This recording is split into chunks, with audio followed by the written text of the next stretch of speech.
నీవు అనుకున్న లక్ష్యం చేరుకోవాలంటే కృషి, పట్టుదల, కార్యదీక్ష ఉండాలి తప్ప ఎవరో నీకు సహాయం చేస్తారు అనుకోవద్దు. కాలం చాలా విలువైనది.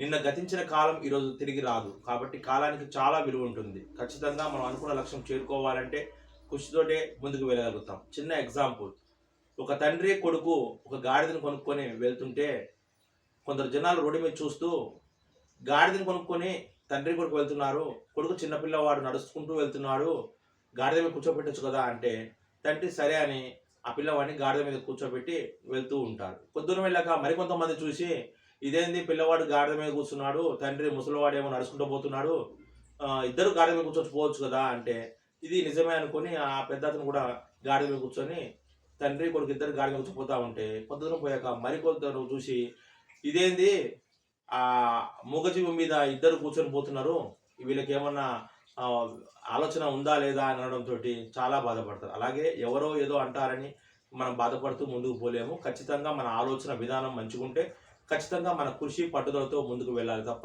ఎవరు ఏది చేయరు. మరిన్ని అప్డేట్ కోసం చూస్తుండండి Shyam Kumar reporting channel. Thank you.